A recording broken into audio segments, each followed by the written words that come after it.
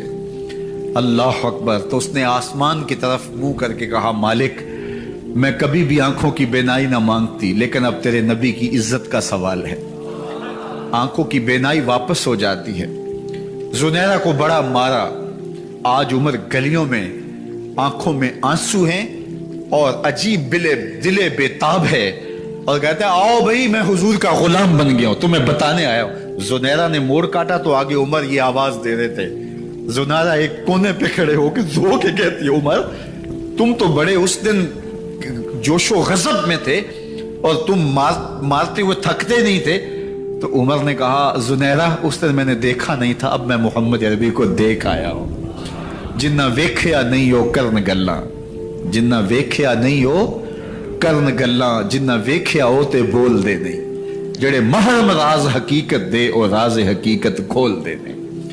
تو حضرت عمر رضی اللہ تعالیٰ عنہ ایمان لائے۔ حضرت عبداللہ ابن مسعود رضی اللہ تعالیٰ عنہ فرماتے ہیں کہ حضرت عمر کا ایمان لانا مسلمانوں کے لیے عزت کا سبب تھا، ان کا ہجرت کرنا مسلمانوں کی نصرت تھی، اور ان کی خلافت مسلمانوں کے لیے رحمت تھی۔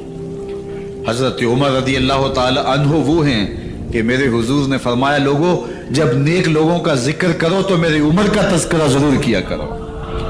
میرا عمر وہ ہے کہ جب وہ ایک جگہ ایک سمت سے آ رہا ہو، ایک گلی اور بازار سے آ رہا ہو، تو شیطان بھی آ رہا ہو عمر کو دیکھ کے راستہ تبدیل کر لیتا ہے۔ حضرت عمر رضی اللہ تعالی عنہ کی طبیعت کے اندر جو جاہ و جلال تھا، طبیعت کے اندر جو سختی تھی، وہ اسلام کے اندر آ کر بھی قائم رہی، اور آپ نے وہی سختی، وہی جاہ و جلال جو پہلے مسلمانوں کے خلاف تھا، اب کفار کے خلاف، منافقین کے خلاف حضرت عمر کی طبیعت کے اندر وہ جوش و خروش بدستور موجود رہا۔ لیکن جس دن آپ خلیفہ بنے تو اس دن آپ نے ممبر پہ چڑھ کے جو خطبہ دیا اس میں کہا لوگوں میں سخت اس لیے تھا کہ رسول اللہ نرم تھے، پھر میں سخت اس لیے تھا کہ حضرت ابوبکر صدیق نرم تھے، اب میں تخت خلافت پہ بیٹھا ہوں، اب میری سختی جو ہے وہ نرمی میں تبدیل ہو گئی، صرف فاسقوں، فاجروں اور باغیوں کے لیے میں سخت ہوں، باقی تمہارے لیے نرم ہوں۔ سب سے کم جو تنخواہ بیت المال سے اگر کسی وجود نے لی ہے تو وہ حضرت عمر رضی اللہ تعالیٰ عنہ نے لی، صرف 2 جوڑے لیتے تھے سال میں، اور راوی کہتا ہے کہ میں نے دیکھا ہے کہ اس میں بھی 17 پیوند لگے ہوتے تھے۔ حضرت عمر رضی اللہ تعالیٰ عنہ کا طرز زندگی، آپ کا انداز معاشرت اور آپ کا انداز خلافت، ہر لمحہ آپ کی زندگی کا اٹھا کے دیکھیے کتنی مرتبہ قرآن حضرت عمر کی رائے کے مطابق نازل ہوا ہے۔ اللہ تعالیٰ جل شانہ نے ان کو صاحب الہام بنایا تھا۔ ہر امت میں کوئی صاحب الہام ہوتا ہے، حضور کی امت کا صاحب الہام حضرت عمر رضی اللہ تعالیٰ عنہ، اور آقا کریم نے انہیں اپنا وزیر قرار دیا، فرمایا میرے 2 وزیر آسمانوں میں ہیں، 2 وزیر زمینوں میں ہیں، آسمانوں کے وزیر ابو جو ہے وہ جبرائیل اور میکائیل ہیں، اور زمین کے وزیر ابو بکر اور عمر ہیں رضی اللہ تعالی عنہما۔ تو اللہ تعالیٰ جل شانہ نے حضرت سیدنا صدیق اکبر کے بعد حضرت سیدنا عمر بن خطاب رضی اللہ تعالیٰ عنہ سے جو کام لیا، مختصر دور خلافت کے اندر 10 سال 6 ماہ 4 دن آپ نے خلافت فرمائی ہے، لیکن کہاں سے چلے اور یہاں مکران تک، بلوچستان کا حصہ ہے، یہاں تک آپ کی سلطنت کی حدود وسیع، ادھر آرمینیا تک جا پہنچے، حمص فتح کیا، قادسیہ، یرموک، آپ ذرا دیکھیے کہ کہاں تک آپ کی فوجوں کے گھوڑے دوڑتے رہے، اور اللہ تعالیٰ جل شانہ نے ان کو جو توانائی، عدل و انصاف کی قوت عطا فرمائی۔ اللہ اکبر، جب زمین پہ عدل کیا ہو تو زمین بھی حکم مانتی ہے، اور حضرت عمر وہ تھے جن کا حکم ہوائیں بھی مانتی تھی، زمین بھی مانتی تھی، جن کا حکم جو ہے وہ آگ بھی تسلیم کرتی تھی اور دریا بھی ان کا حکم مانا کرتے تھے۔ مصر کے اندر رسم بد جاری تھی، یہ رسم بد جاری تھی کہ سال کے بعد ایک دو شیزہ کو زیورات پہنا کے اچھے لباس میں ملبوس کر کے دریا کی بھیڑ چڑھایا جاتا، اس کی قربانی دی جاتی، اس کا خون بہتا تو دریا چلتا۔ جب اسلام مسلمانوں نے مصر فتح کیا تو گورنر نے لکھا کہ اسلام تو اس طرح کی رسوم کی اجازت نہیں دیتا، لیکن خشک سالی ہے، لوگوں کی فصلیں ویران پڑی ہے، تو حضرت کیا کیا جائے؟ تو حضرت عمر رضی اللہ تعالیٰ عنہ کو جب قاصد آ کے پیغام دیتا ہے تو کاغذ کے ٹکڑے پہ لکھتے ہیں بسم اللہ الرحمن الرحیم، مصر کے نیل کی جانب عمر کا خط لکھتے ہیں، اے نیل اگر تو اللہ کے حکم سے چلا کرتا ہے تو چل، ورنہ ہمیں تیرے چلنے کی کوئی حاجت نہیں ہے۔ اور قاصد کو کہا یہ خط لے جاؤ اور جا کے دریائے نیل میں پھینک دو۔ قاصد جا کے خط دریائے نیل میں پھینک دیتا ہے، پانی آتا ہے، ایسا دریائے نیل چلا 14 صدیاں ہوئی ہیں آج تک کبھی بند ہی نہیں ہوا۔ دریا حکم مانتے ہیں، آگ نکلتی ہے، لوگ حضرت عمر رضی اللہ تعالی عنہ کے پاس آئے، حضرت لاوا پھوٹا ہے، آگ نکل رہی ہے اور مدینے کی طرف بڑھ رہی ہے، اب کیا کیا جائے؟ فائر بریگیڈ تو زمانے میں تھی نہیں۔ عمر نے اپنی قمیض اتاری، جس قمیض پہ 17 پیوند لگے ہوئے تھے چمڑے کے، کہا یہ قمیض لے جاؤ، جدھر آگ بڑھ رہی ہے آگے ڈھالنا، آگ پیچھے بھاگ جائے گی۔ زلزلہ آتا ہے تو زمین پہ درہ مارتے ہیں، زمین رک جا، کیا عمر نے تیری چھاتی پہ عدل نہیں کیا ہے؟ تو یہ عمر ہیں رضی اللہ تعالی عنہ کہ جن کے انصاف کی وجہ سے، جن کے عدل کی وجہ سے اللہ تعالیٰ کی رحمات اور اس کی برکات کا نزول ہوتا تھا، اور اللہ تعالیٰ نے مسلمانوں کو وہ آبرومند حکومت دی۔